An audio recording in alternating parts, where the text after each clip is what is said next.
Hey guys, welcome to Excel tutorial channel again and another episode of statistical function and formulas in Excel.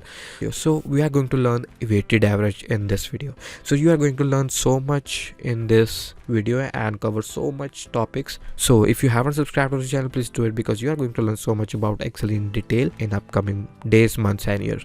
So let's get started. So here we have a data Amherst card and we have a different score and we have a different weight.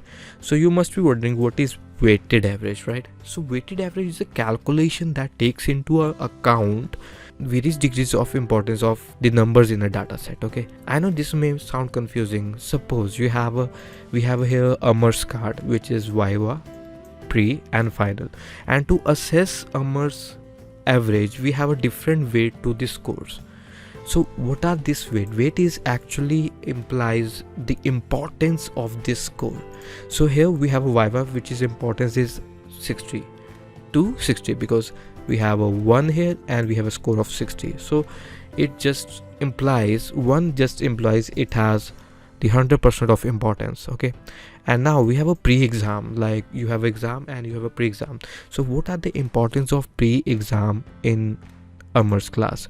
So pre-exams importance is double here, so weight is double, which is actually mean the 200%. So pre-exams weight is 200% here, or you can say the double here. And there's a final exam. So in final exam Amherst scored 90. Okay, and the weight of final exam is 3, which is actually means weight of final exam is actually 300% of whatever the score is. So hope you understand. So actual score will be the 60 like this, right, and 140 like this, and 270. How I get that? We just multiply 60 into 1, 70 into 2 and 90 into 3. So that's how we calculated the total marks. Let's just sum it up. There you go. Amar actually scored 470 according to the weightage marks. So now you must be wondering where the weighted average is. See, this can be very easy with the help of a simpler calculation like this. And to find the weightage, we need to divide this by sum of weight here. Okay, so sum of weight will be this.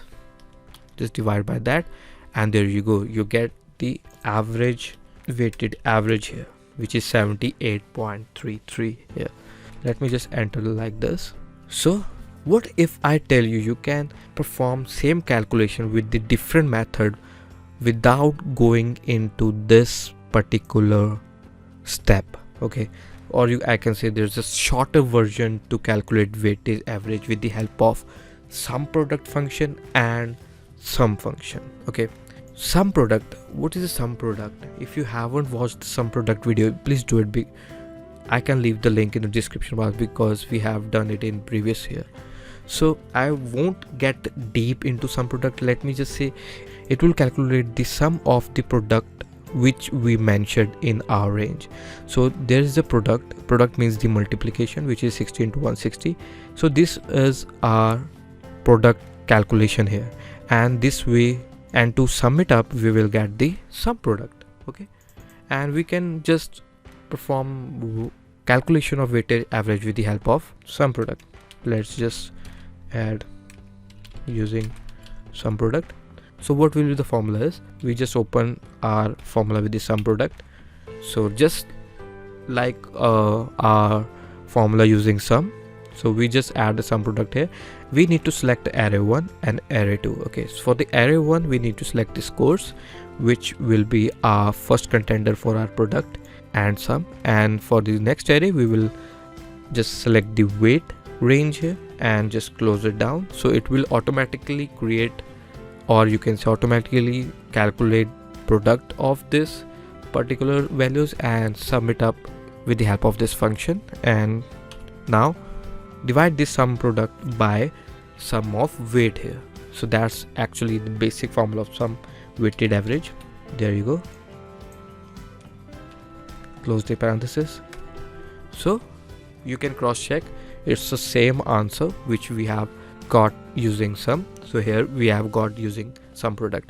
So there's actually a different method, so you can choose any method however you like, but in my opinion SUMPRODUCT is easier as compared to SUM, because we have just 3 criteria here, but you may have entries of weightage numbers in thousands, so you won't want to multiply first and then add it later and then just divide it by the sum of weight.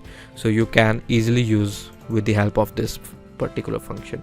So hope you understand different scenarios of average in this video. So if you have learned something, please click the like button. If you want to ask some questions, you have a comment box with you, and if you want to follow along all the videos, you can just log on to exceltutorial.net. we have created different playlists by now, but we are going to develop more and more website for which will be easier for you, and you can learn side by side with it.